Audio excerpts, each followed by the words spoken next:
So well done getting this far in Battle Tank. Now look, I'm completely aware that throughout the entire section, I've been telling you that we're going to fix the suspension on the tank. And the good news is we are. The challenge is it's a little bit harder than we thought. Sam, what is involved in fixing this tank's suspension, specifically the popping off the terrain issue? Yeah, so what's happening is that so far we've been going with quite a not really very physical model of having a slab being dragged across terrain. Just like this. Just like this. And so there's going to be some issues there. If you imagine pulling a 40-ton slab across some terrain, and even the slightest little hiccup in the terrain is going to make it spring up.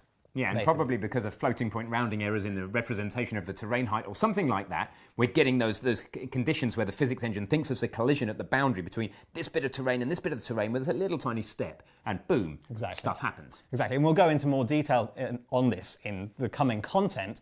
But the way we're going to fix this is by adding in what is typical in most vehicles is to have a suspension, which is exactly for damping these kinds of forces. How does suspensions typically work, Ben?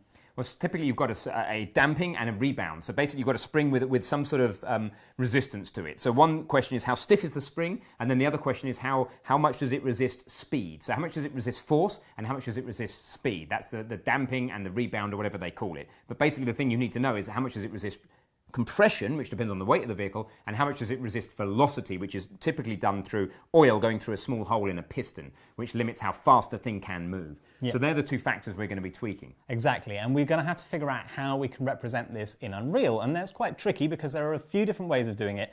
Some of them are very advanced and use the physics engine to its fullest potential, which we're not going to go into. But we're going to go into one that does allow you to have a better idea of how the physics engine is working and gives you more tools to use in your games, not just for suspension. So it's a much more general purpose tool, and that's what we're going to teach you. Absolutely. So Sam has worked really hard to do this for you. Read between the lines. Don't just look at exactly how to solve this physics, but continually think, how can we widen this, and what are we learning about the engine, and what are we learning about basic physics as we do it? And I think you'll get a huge amount out of the coming lectures. Absolutely. So I look forward to seeing you in those lectures.